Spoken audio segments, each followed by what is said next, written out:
기도하겠습니다.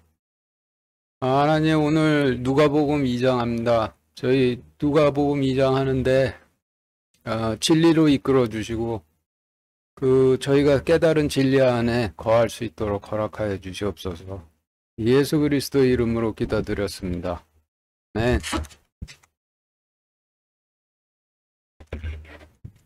누가복음 2장 1절부터 8절까지. 누가복음 2장 1절부터 8절까지 같이 읽겠습니다. 시작. 그 무렵에 카이사르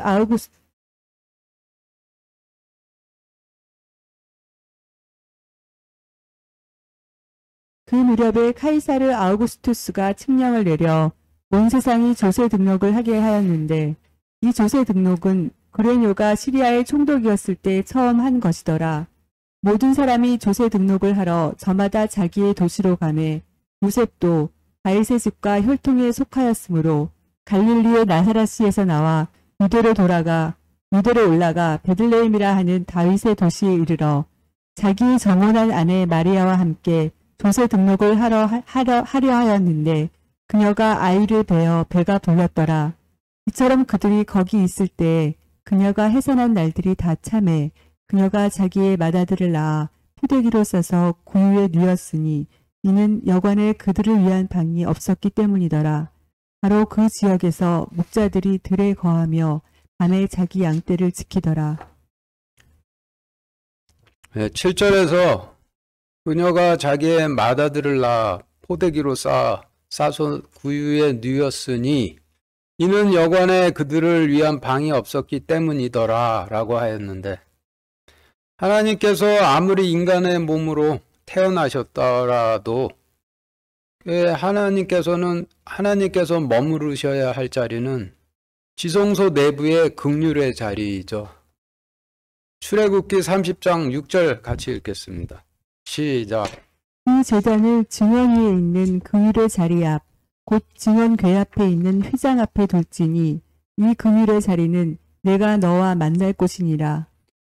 성막의 내부는 휘장천에 의해서 성소와 지성소로 나뉘어져 있고, 휘장천으로 나뉘어져 있는 지성소 안에는 아론의 지팡이와 돌판과 만나가 들어있는 성궤가 있고, 그 성궤 위에 구조상 성궤의 뚜껑이라고 말할 수 있는 긍휼의 자리가 놓여 있는데, 지금 읽으신 출애굽기 말씀은 이 긍휼의 자리가 하나님께서 이 땅에 임하셨을 때 인간들을 만나는 장소라 하시는 말씀이에요.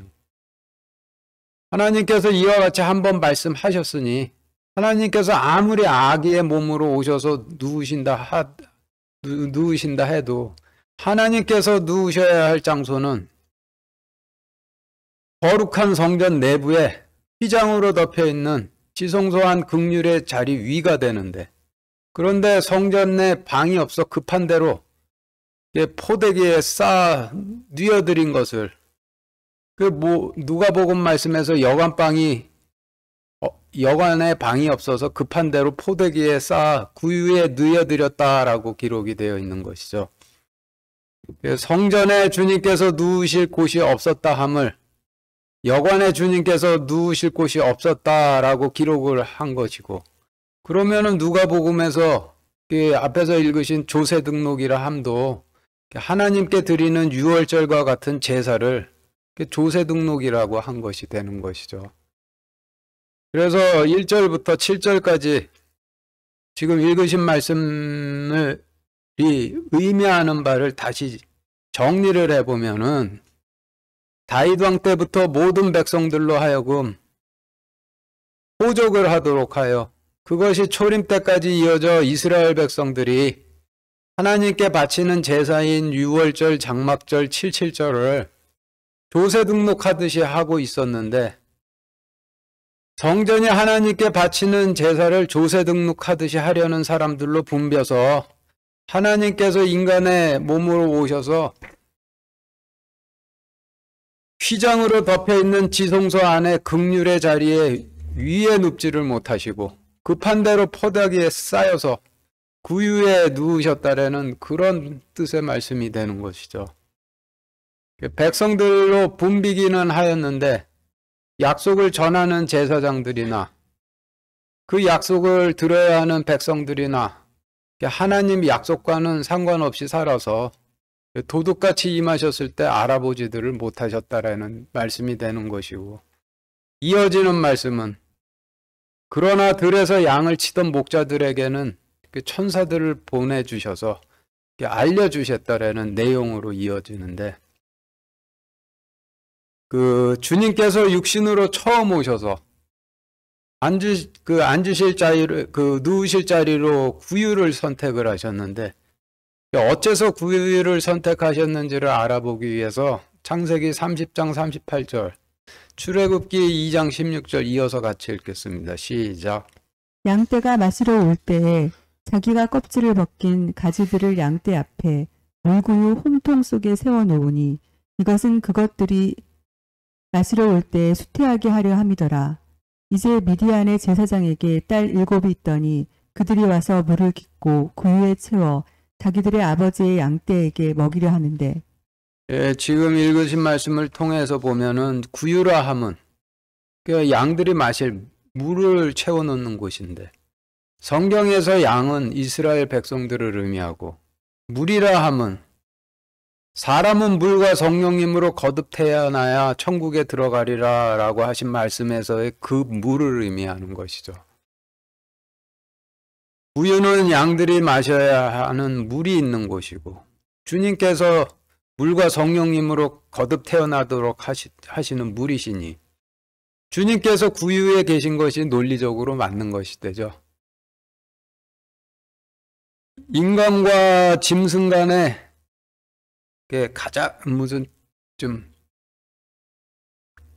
가장 큰 차이점을 생각해 본다라면은, 인간과 짐승 간의 가장 큰 차이점은 언어로 의사소통을 하는 능력이 되는데, 짐승들도 의사소통을 하지만은 인간들처럼 언어로 의사소통을 하지는 않죠.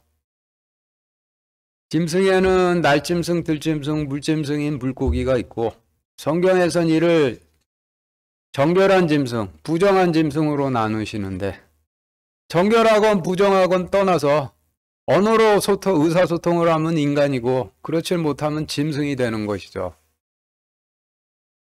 우리 인간들의 관점에선 인간이라면은 누구나 다 말을 하면서 산다라고 생각을 하는데, 그런데 하나님의 관점에서는 인간들이 하는 말이라고 하질 않으시고 오직 하나님 말씀만 말이라고 하시죠. 하나님 관점에서는 하나님의 말씀만을 말이라 하시니, 하나님께는 하나님 말씀으로 의사소통하는 자들만 사람으로 분류가 되고, 하나님 말씀으로 의사소통을 하지 않는 다른 나머지 인간들은 짐승으로 분류가 된다는 뜻이 되는 거예요. 우리가 하나님께 기도를 드린다 함은 하나님과 하나님 말씀으로 의사소통을 한다는 뜻이 되는데, 그런데 하나님께 기도를 드릴 때 하나님의 말씀이 아닌 인간의 말로 기도를 드린다라고 한다면은, 돼지들이 우리 인간들에게 찾아와서 자신들의 의사를 우리에게 전달하려고 한다 해도 인간들이 듣기에는 오직 꽥꽥대는 소리로밖에 들리지를 않듯이, 인간들이 하나님 앞에서 아무리 기도로 하나님과 의사소통을 하려 해도 하나님 말씀으로 하지를 않는다라면은, 하나님 들으시기에는 오직 꽥꽥대는 짐승의 소리로밖에 들리시지를 않으시는 거예요. 하나님께는 오로지 하나님 말씀으로 말하는 자들을 사람이라 하시고, 그 외에 다른 언어로 말하는 자들을 짐승이라 하시는데, 짐승들 중에서도 양이나 소나 나귀 같은 성질을 갖고 있는 짐승들은 정결한 짐승으로 분류가 되는 것이고, 그 외에 다른 짐승들은 부정한 짐승들로 분류가 돼 그중 오직 정결한 짐승들만 모아서 물을 마시게 하시고 빵을 먹게 하셨어요.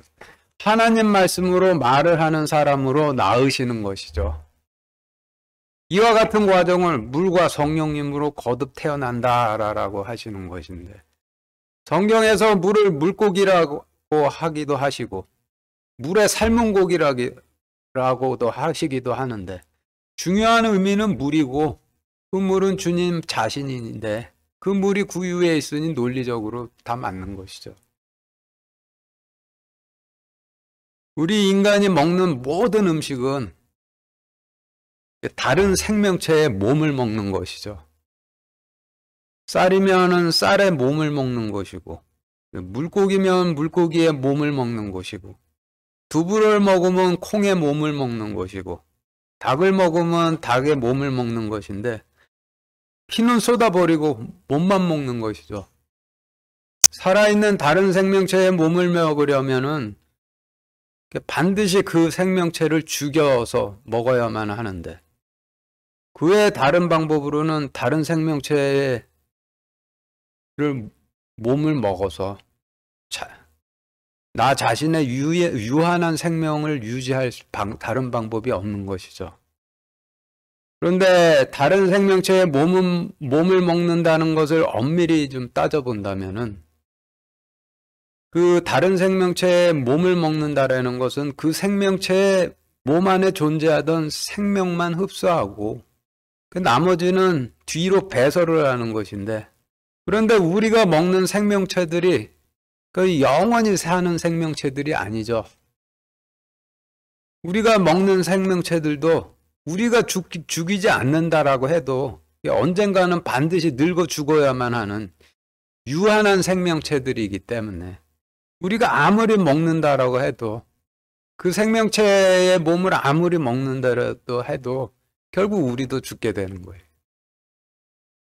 그런데 하나님께서는 영원히 사시는 불멸의 하나님이신데 그 불멸의 하나님께서 나의 몸을 먹으라라고 하시죠.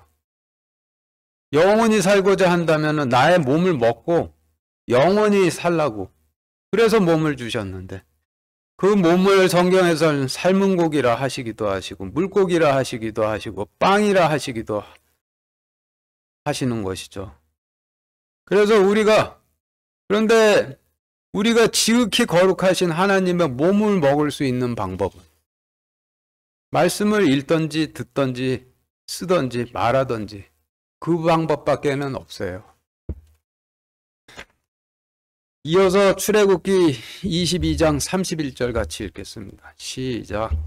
너희는 내게 거룩한 사람들이 될지니 들에서 짐승에게 찢긴 것의 고기를 먹지 말고 개들에게 던질지니라. 네, 지금 읽으신 말씀은 출애굽기에 기록된 고기에 대한 말씀으로 짐승에게 찢긴 고기를 먹지 말고 개들에게 던지라는 말씀인데 성경에서 고기라 하시면 그것도 지극히 거룩한 고기라 하시면 주님의 몸이신 말씀을 의미하는데 그런데 그 지극히 거룩한 고기가 짐승에게 찢겼다라고 한다라면은 그 짐승 같은 목사, 짐승 같은 전도사, 짐승 같은 선교사 같은 사람들이 찢어놓은 말씀이 되는 것이죠. 그래서 그런 사람들이 찢어놓은 말씀 먹지 말고 그런 말씀은 개들에게 던지라 하시는 것이고 그 먹지 말라고 하시는 이유는 찢긴 거 먹으면은 너희가 부정해져 죽게 되니 먹지 말고 개에게 던지라고 하시는 것인데 모르고 찢어놓은 고기 먹으면 부정해지는 것이고 그러면 초림 때처럼 주님께서 자신의 백성들 추수하기 위해서도 오셔도 알아보질 못하게 되는 것이죠. 7절 8절 다시 같이 읽겠습니다. 시작. 그녀가 자기의 맏아들을 낳아 포대기로 싸서 구유에 뉘었으니 이는 여관에 그들을 위한 방이 없었기 때문이더라. 바로 그 지역에서 목자들이 들에 거하며 밤에 자기 양떼를 지키더라.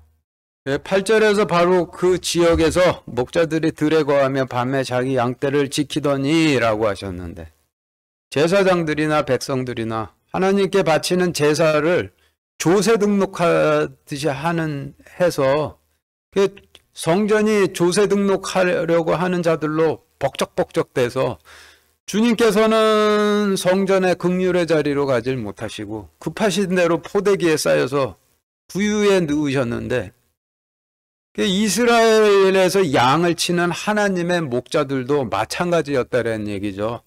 같은 이유로 그들도 성전에 거하지 못하고 하나님께 바치는 제사를 종우세 등록하듯이 하는 자들로 성전이 벅적대서, 그래서 그들도 성전 안에 거하지 못하고 광야에 거했다라고 하시는 그런 의미가 되는 거예요. 9절부터 20절까지 같이 읽겠습니다. 시작. 보라, 주의 천사가 그들에게 임하고 주의 영광이 그들 주위를 두루 비추매 그들이 심히 두려워하더라. 천사가 그들에게 이르되 두려워하지 말라. 보라, 내가 온 백성에게 미칠 큰 기쁨의 좋은 소식을 너희에게 가져왔노라. 이날 다윗의 도시에 너희를 위해 구원자 곧 그리스도 주께서 태어나셨느니라. 이것이 너희에게 표적이 되리니 곧 너희가 포대기에 쌓여 구유에 누인 아기를 보리라 하매 갑자기 하늘의 군대의 무리가 그 천사와 함께하며 하나님을 찬양하여 이르되 가장 높은 곳에서는 하나님께 영광이요 땅에서는 평화와 사람들을 향한 선하신 뜻이로다 하니라. 천사들이 그들을 떠나 하늘로 올라가니 목자들이 서로 이르매 이제 우리가 베들레헴까지 가서 주께서 우리에게 알려주신 일 곧 일어난 이 일을 보자 하고 서둘러 가서 마리아와 요셉과 구유에 누인 아기를 찾아서 보고는 그때 천사가 이 아이에 대하여 자기들에게 말한 것을 널리 알리니 그것을 들은 자들이 다 목자들이 말하는 그 일들을 이상히 여기되 마리아는 이 모든 일을 마음속에 간직하고 깊이 생각하니라. 목자들은 천사가 자기들에게 일러준 대로 자기들이 듣고 본 그 모든 일로 인하여 하나님께 영광을 돌리고 찬양하며 돌아가니라. 네, 지금 읽으신 말씀은 성전에서 하나님께 바치는 제사를 이스라엘 백성들이 조세 등록하듯이 해서 그 성전이 벅적벅적 거리는 가운데서도 하나님의 목자들은 광야에서 충실하게 양을 지키고 있었는데, 지금도 교회에서 하나님께 드리는 예배를 조세 등록하듯이 하는 가운데서도 광야에서 양떼를 지키는 사람들이 있겠죠.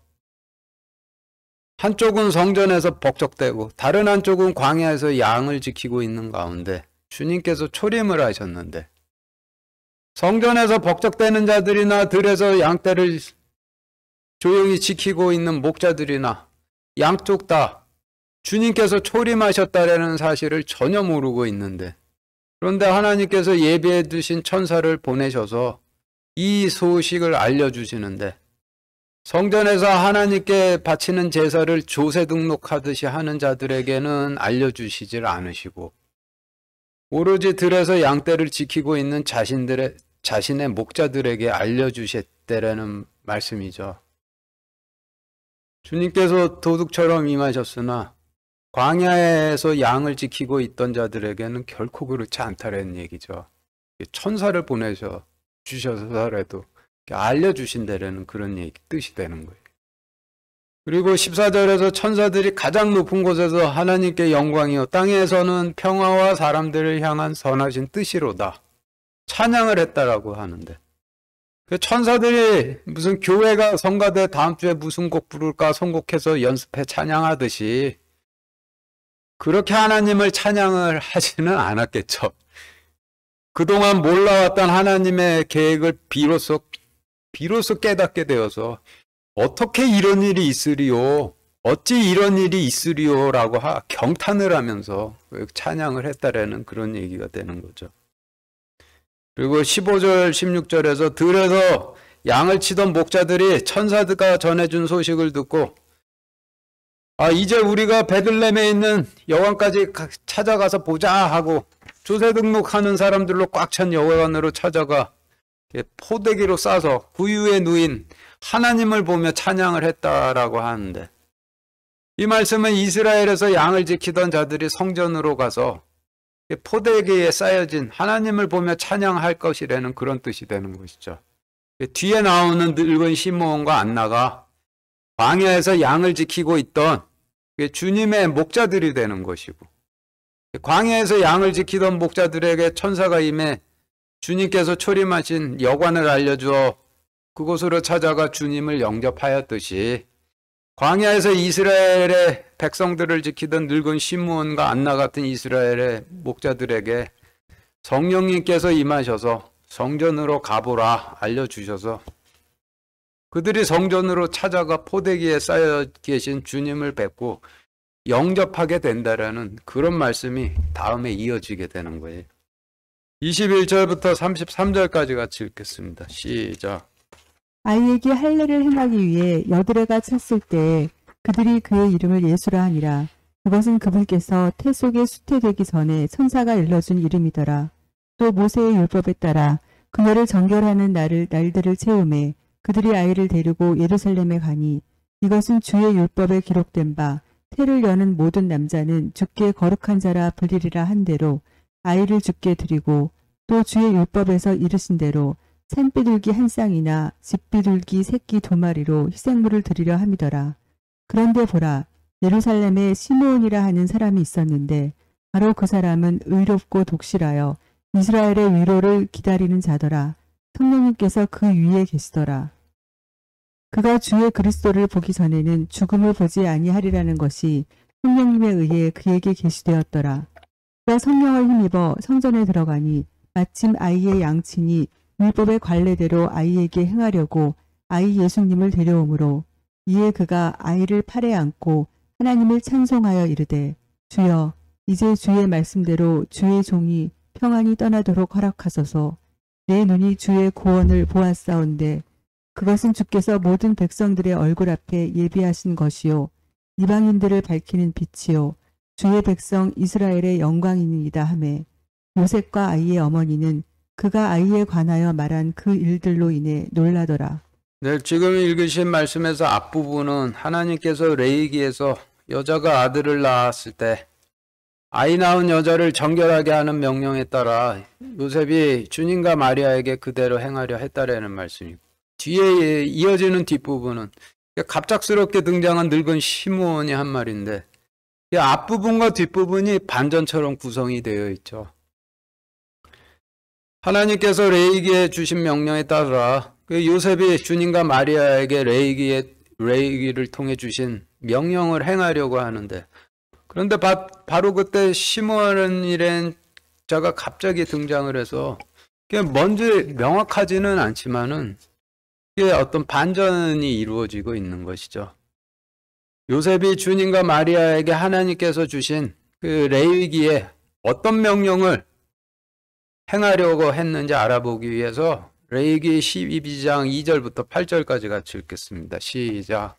이스라엘의 자손에게 말하여 이르되 여인이 씨를 수태하여 사내 아이를 낳으면 이래 동안 부정하리니 곧 분리하는 날들과 같이 그녀가 자기의 연약함으로 인해 부정할 것이며 8째 날에는 그 아이의 표피살을 베어 할례를 행할 것이요 그 뒤에 그 여인은 33일 동안 자기를 정결하게 하는 피 안에 머무를 것이며 자기를 정결하게 하는 날들을 채울 때까지는 거룩한 것을 만지지도 말고 성소에 들어가지도 말지니라.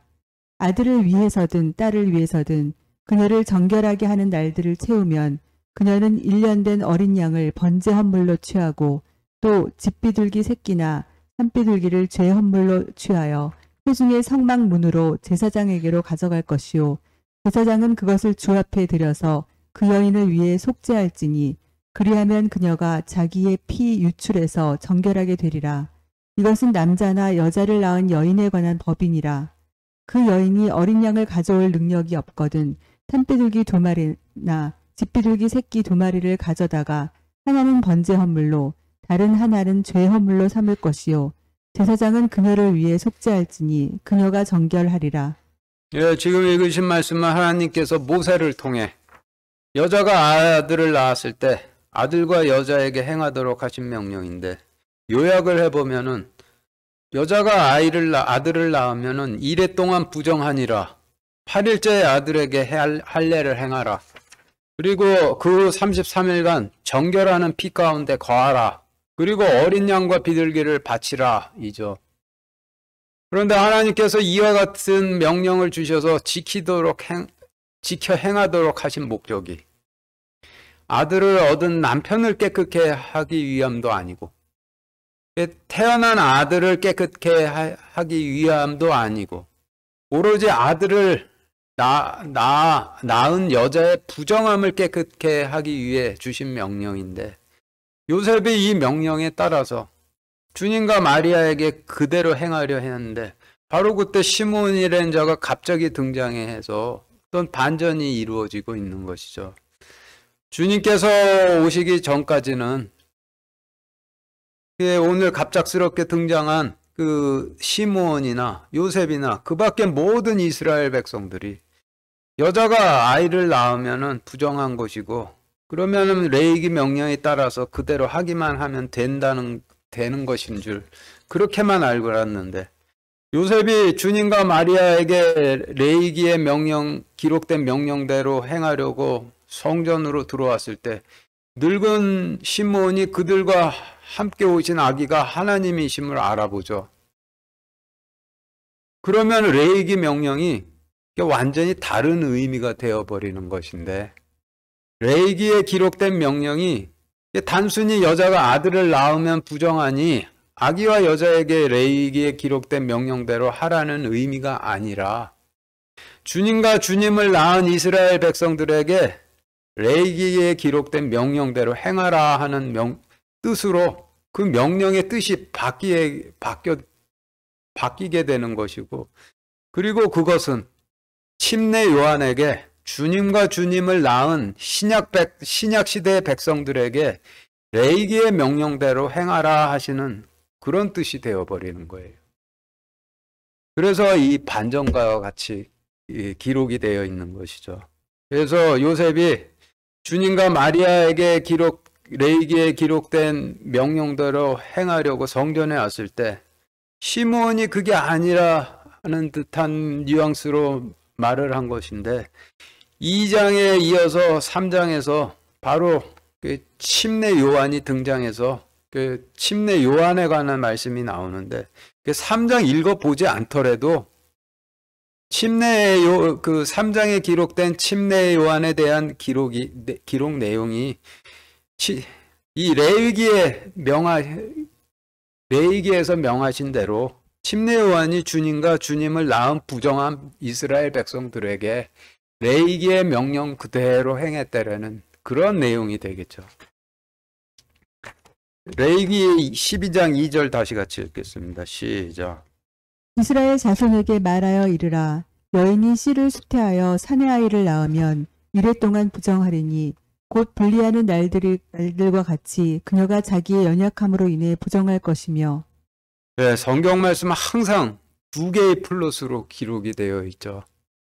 이 레위기 말씀도 마찬가지인데 이 말씀을 그냥 육신적인 관점으로 본다면은 이스라엘 백성들에게 여자가 아들을 낳으면은 그 부정하니 지금 읽으신 레위기 명령대로 행하라 하는 그런 뜻이지만은 진리적 관점에서 볼 때는 이스라엘 백성들이 주님을 낳음으로 주님께서 이스라엘 땅에 임하셨을 때 그 침례 요한에게 아들을 낳음으로 부정해진 이스라엘 백성들에게 이렇게 하라라는 침례 요한에게 주시는 명령이 되는데 이스라엘 백성들이 통치자이신 아들을 낳아야 하는 이유는 단 한 가지 이유밖에 없죠.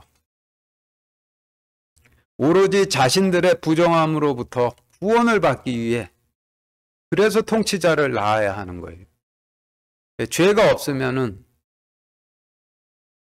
낳을 필요도 없고 그래서 부활하고 난 후에는 시집가고 장가가서 더 이상 낳는 일도 없다라고 하시는 것이죠. 이스라엘 백성들이 자신들의 부정함으로부터 구원을 받기 위해 아들을 낳았는데 아들을 낳아도 자신들이 부정하면은 부정함 때문에 아들로 오신 하나님과 함께 할 수가 없는 것이죠. 그래서 누군가가 아들을 낳아 부정한 백성들을 잠깐 맡아서 그 부정함을 좀 씻기는 시간이 필요한 것인데 침례 요한이 이스라엘 백성들을 잠깐 맡아서 물로 침례를 준 일이 자신들의 부정함 아들을 낳아 자신들의 부정함으로 인해서 통치자를 낳아도 통치자와 함께 할 수 없는 그 부정한 백성들을 물로 닦아준 것이 되는 것이고, 그 기간을 채운 후에 그 침례 요한이 그 이스라엘, 주님을 낳은 이스라엘 백성들을 주님께 돌려드리게 되는 것이죠. 출애굽 때에는 부정한 이스라엘 백성들의 발을 요단강 물로 닦아서 주님의 몸이신 가나안 땅으로 들어가게 하신 것이고, 초림 때에는 아들을 낳아 부정한 이스라엘 백성들을 침례 요한이 물로 닦아 주님의 품으로 들어가게 한 것인데, 이와 같은 원리를 누가복음에서는 요셉이 아들을 낳아 부정해진 마리아를 깨끗게 하는 날을 채우는 일을 했다라고 그렇게 기록을 해서 설명을 하고 계신데, 근데 본질적으로는 부정한 백성들이 하나님께서 오셔도 그들이 부정했기 때문에 하나님과 함께 할 수 없었다라는 그런 뜻이 되는 것이죠. 레위기 12장 3절 다시 같이 읽겠습니다. 시작. 8째 날에는 그 아이의 풋비살을 베어 할례를 행할 것이요. 지금 읽으신 레위기 말씀은 아들을 낳은 여인의 부정한 기간을 채우면은 그 다음에 태어난 아들의 포피살을 베어 할례를 행하라 라고 하신 명령인데, 8째 날에 신생아에게 할례를 하도록 이와 같이 명령을 주신 이유도 아이의 부정함 때문이 아니라 오직 아이를 낳은 여자의 부정함 때문에 이런 명령을 주신 것이죠. 이 명령도 이중적 의미를 갖고 있는 명령으로, 육신의 관점으로 볼 때는 구약시대의 백성들에게 여자가 아들을 낳으면 그대로 행하라 하는 명령이지만, 진리적 관점에서 본다라면 침례 요한에게 초림하신 주님께 침례를 행하라 하는 명령이 되는데, 여자가 아들을 낳으면 아들을 낳아 부정해진 여자를 위해 7일간 부정한 날수를 채우도록 하고, 그 후에 신생아에게 할례를 행하도록 하셨듯이, 이스라엘 백성들이 통치자를 낳으면은 통치자를 낳아 부정해진 이스라엘 백성들을 침례 요한이 맡아서 그 이스라엘 백성들의 부정한 날수를 채우도록 하신 것이고, 그 후에 주님께 침례를 행하게 하신 것이죠. 그래서 침례를 행하고 나서 그 이스라엘 백성들과 주님과 함께 있을 수 있도록 주님께 드리는 게 되는 것이죠. 레위기 12장 4절 다시 같이 읽겠습니다. 시작. 그 뒤에 그 여인은 33일 동안 자기를 정결하게 하는 피 안에 머무를 것이며, 자기를 정결하게 하는 날들을 채울 때까지는 거룩한 것을 만지지도 말고 성소에 들어가지도 말지니라. 지금 읽으신 말씀은 여자가 아들을 낳아서 1회 동안 부정한 날수를 채우면은 8째 날에 신생아에게 할례를 행하고, 아들을 낳은 여인은 33일간 정결하게 하는 피 안에 머무르라 라고 하신 명령인데, 이 말씀에서 부정해진 산모가 자신을 정결하게 하기 위해 머물러야 하는 피는 그 신생아인 아들이 할례로 흘린 피가 되는 것이죠. 하나님께서 레위기를 통해서 부정하지도 않은 생후 8일 된 아들에게 할례를 행하도록 하셨는데, 부정하지도 않은 생후 8일 된 아들에게 할례를 행하게 하신 이유가, 아들을 낳아서 부정해진 여인이 아들이 흘린 피 안에서 33일간 머물도록 하시기 위해서 할례를 행하게 하신 것이 되는 것이죠. 그리고 이 레위기 명령을 진리적 관점에서 본다라면은, 침례 요한이 주님께 침례를 행하면은 이스라엘 백성들은 33일을 주님의 피 안에 머물라라고 하시는, 주님을 낳은 이스라엘 백성들로 하여금 33일간 주님의 피 안에 머물게 하라 하시는 명령이 되는데, 주님께서 침례 요한에게 피로 침례를 받으신 것이 아니라 물로 침례를 받으셨으니, 주님을 낳아 부정해진 이스라엘 백성들은 피가 아니라 피 대신 물 가운데 거하게 되었는데, 혼인잔치 비유의 말씀에서 항아리에 물을 채우니 물을 피로 바꾸셨듯이 부정한 이스라엘 백성들이 거하던 물을 결국 피로 바꾸시게 되는 것이죠. 아들을 낳아 부정해지는 여인이 정결해지기 위해서 아들의 피 가운데 머물러야 하는 33일은 아라비아 숫자 3과 3, 즉 두 개의 3으로 이루어진 숫자인데 33일에서 앞에 3은 주님께서 3년간 물로 이스라엘 백성들과 함께 하셨던 기간을 의미할 테고 뒤에 3은 십자가에 달리셔서 물을 피로 바꾸신 사흘간의 기간들을 의미해 백성들과 물과 함께 하신 3년과 피로 함께 하신 3일을 합쳐서 33일이라고 하시는 것이죠. 통치자를 낳은 이스라엘 백성들이 실제로는 피 가운데 3년 3일을 머문 것이 아니라 물 가운데 3년, 피 가운데 3일을 머물렀지만 그러나 3년 3일을 전부 피 가운데 머문 것으로 계수해 주시는 것이죠.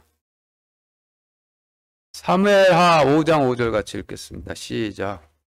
헤브론에서 7년 6개월 동안 유다를 다스렸고 예루살렘에서 33년 동안 온 이스라엘과 유다를 다스렸더라. 예, 그 말씀 잠깐만 계속 띄어놔 주시겠어요?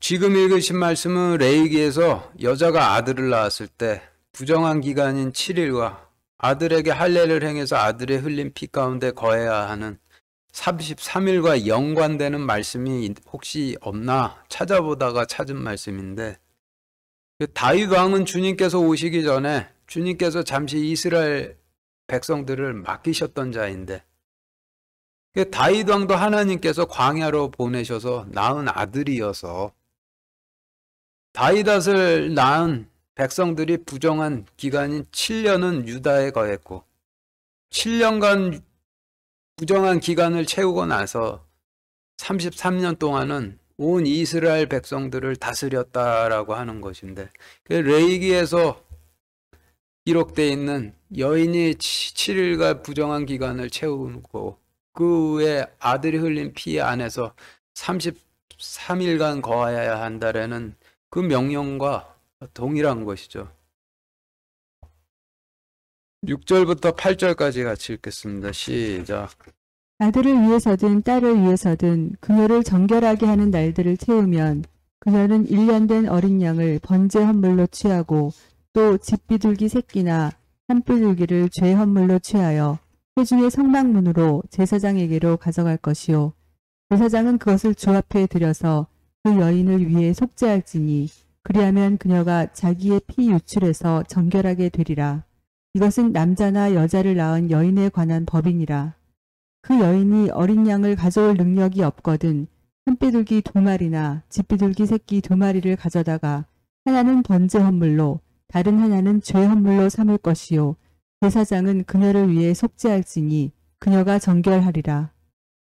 지금 읽으신 말씀은 아들을 낳아 부정해진 여인이 아들에게 할례를 행해서 자신의 아들의 피 가운데 거하는 33일을 채우면은 번제 헌물로 어린 양 1마리와 죄 헌물로 산비둘기나 집비둘기 새끼 1마리를 하나님께 바치라 라고 하신 명령인데 누가복음에서는 요셉과 마리아가 형편이 안 되었는지 산비둘기 어린 양은 대신에 산비둘기 2마리나 집비둘기 새끼 2마리를 하나님께 번제 헌물과 죄 헌물로 바치려 했다라는 말씀이죠. 그런데 레위기에서 번제 헌물과 죄 헌물에 관해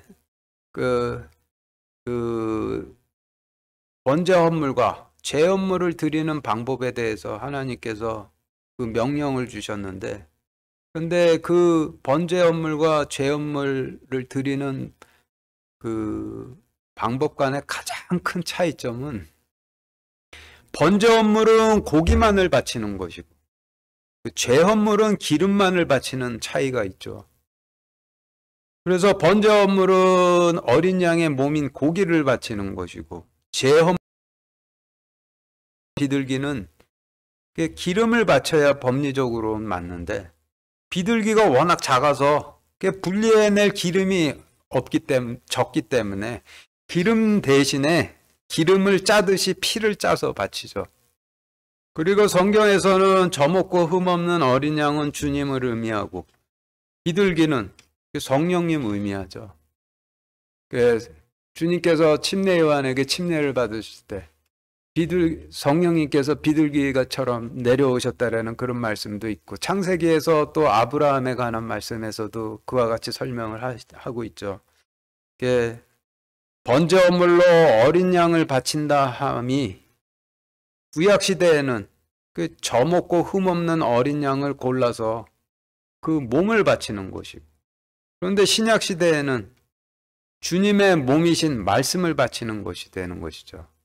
그리고 죄 헌물로 비둘기를 바친다 하는 뜻은 구약 시대에는 비둘기를 죽여서 기름을 짜듯이 그 피를 짜서 바치는 것이고, 신약 시대에는 성령님을 바치는 것이 되는데, 근데 교회 시대 때에 어떤 식으로 이와 같이 번제 헌물이나 죄 헌물을 바칠 수 있겠느냐? 교회 시대 때 어린 양의 몸과 비둘기를 바치는 방법은, 기도할 때 하나님 말씀으로 기도를 드리면은 그것이 어린 양의 몸을 하나님께 바치는 것이 되는 것이고, 기도할 때 성령님으로 기도를 드리면은 그것이 비둘기를 바치는 것이 되는 것이죠.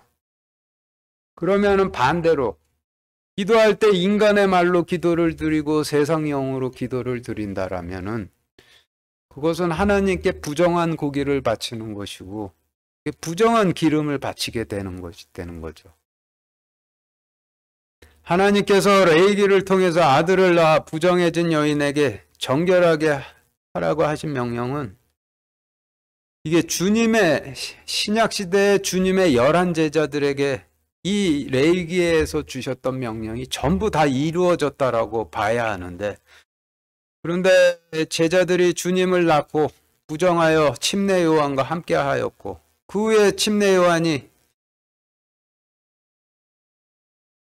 주님께 침례를 한 후에 그들을 주님께 드려서 그들이 3년간 주님과 함께 물 가운데 거했고, 그리고 주님께서 십자가에 달리신 후 사흘간 주님의 피 가운데 거했는데, 그와 같은 과정을 거친 후에 레위기에서 마지막으로 명령하신 그대로 그 제자들이 제사장에게 가서 번제 헌물로 어린 양과 죄 헌물로 비둘기를 바쳤다는 얘기가 성경에는 안 나오죠.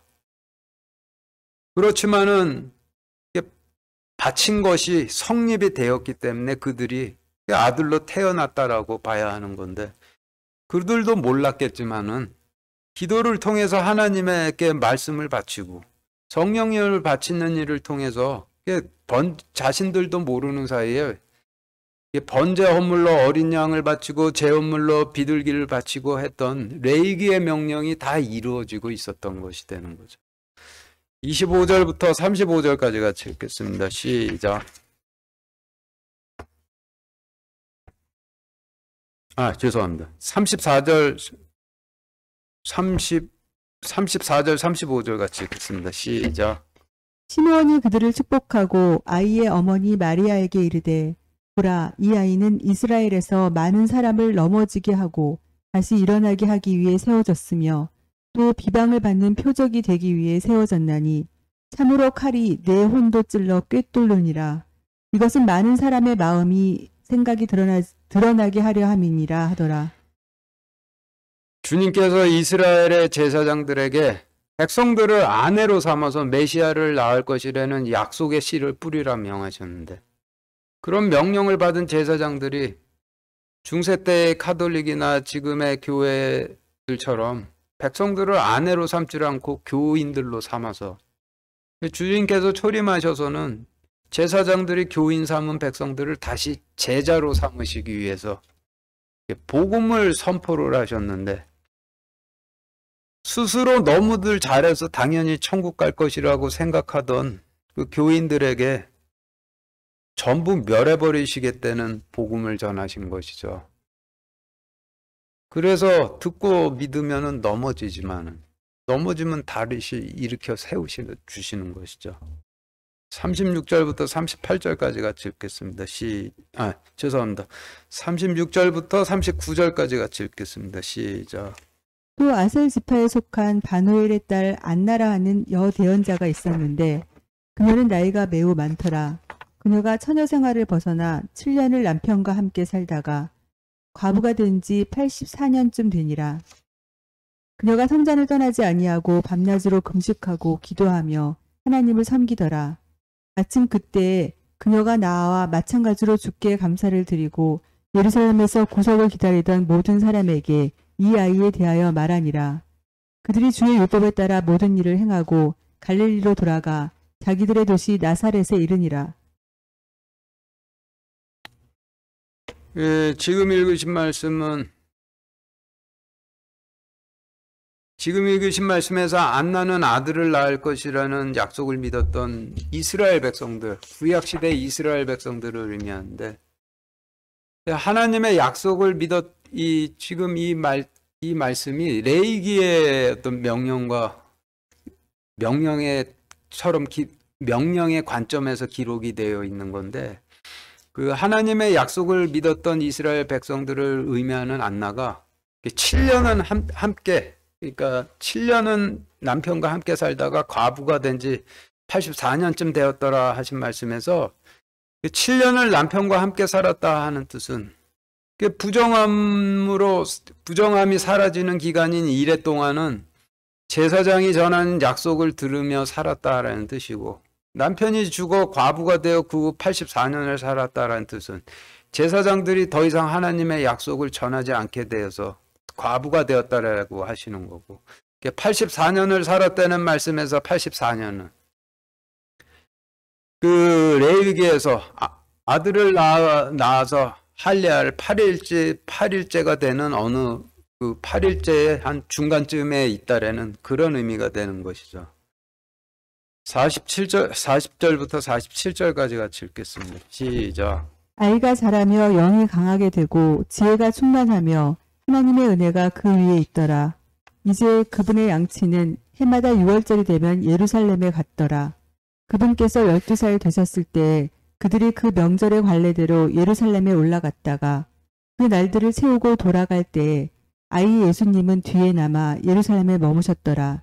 요셉과 그분의 어머니는 그것을 알지 못한 채 그분이 일행 중에 있는 줄로 생각하고 하룻길을 간 뒤 자기들의 친족과 친지들 가운데서 그분을 찾되 발견하지 못하였으므로 그분을 찾으면서 예루살렘으로 되돌아가니라.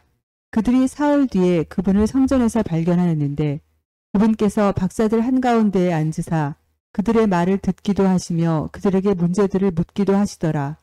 그분의 말을 들은 모든 자들은 그분께서 깨닫고 답변하시는 것들로 인하여 깜짝 놀라더라. 지금 읽으신 말씀을 간략하게 정리를 해보면은 주님께서 12살이 되셨고, 주님께서 12살이 되셔서 6월절을 날아 예루살렘으로 들어가셨고, 주님을 잃고 하룻길을 떠났다가 사흘 뒤에 다시 주님을 찾았다라는 말씀인데, 우리가 잘 알고 있는 사건이죠. 주님께서 12제자를 양육하시고 6월절 어린 양이 되시기 위해서 예루살렘에 들어가시고, 제자들이 주님을 잃고 하룻길을 도망을 가고 사흘 뒤에 부활하신 주님을 다시 찾게 되고, 이와 같이 기록이 되어 있는 것이죠. 48절 49절 같이 읽겠습니다. 시작. 그들이 그분을 보고 놀라며 그분의 어머니는 그분께 이르되 아들아 내가 어찌하여 우리에게 이렇게 하였느냐. 보라 내 아버지와 내가 근심하며 너를 찾았노라 하매 그분께서 그들에게 이르시되 어찌하여 나를 찾으셨나이까. 내가 반드시 내 아버지 일을 해야 함을 알지 못하셨나이까 하시니라.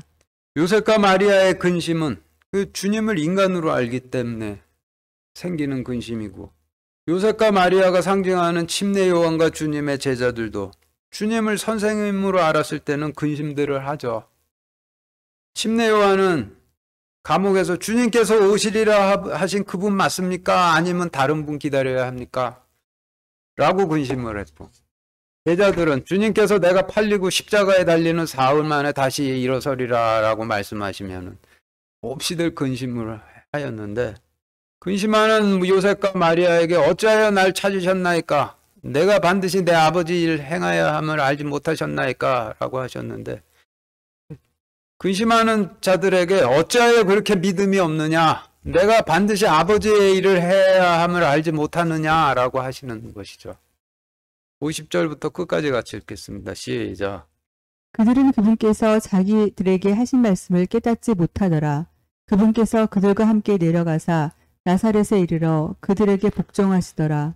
그러나 그분의 어머니는 이 모든 말씀을 마음속에 간직하니라.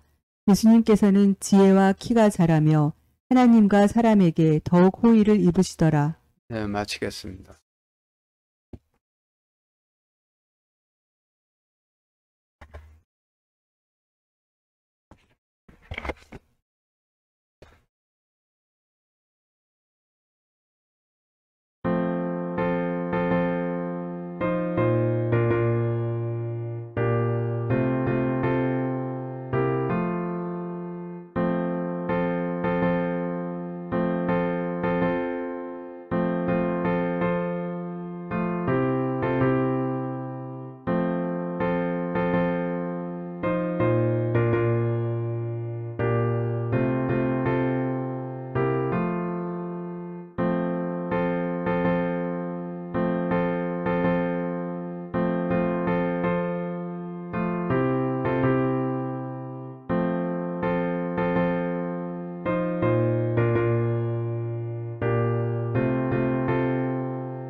있습니다. 하나님 오늘 그 누가복음 2장 말씀을 통해서 그 진리를 알려주심을 감사드립니다. 인간이 아무리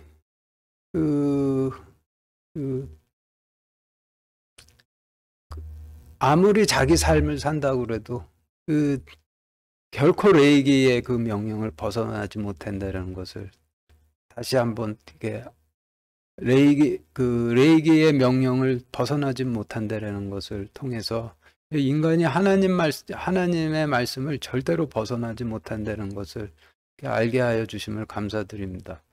저희 택도 안 되게 부족하지만은 그래도 하나님께 기도를 통해서 번제 헌물인 어린 양의 몸을 드리고 그리고 죄 헌물인 비둘기를 드릴 수 있도록 그렇게 허락하여 주시면 감사하겠습니다. 이 모든 말씀 우리 주 예수 그리스도 이름으로 기도드렸습니다. 아멘.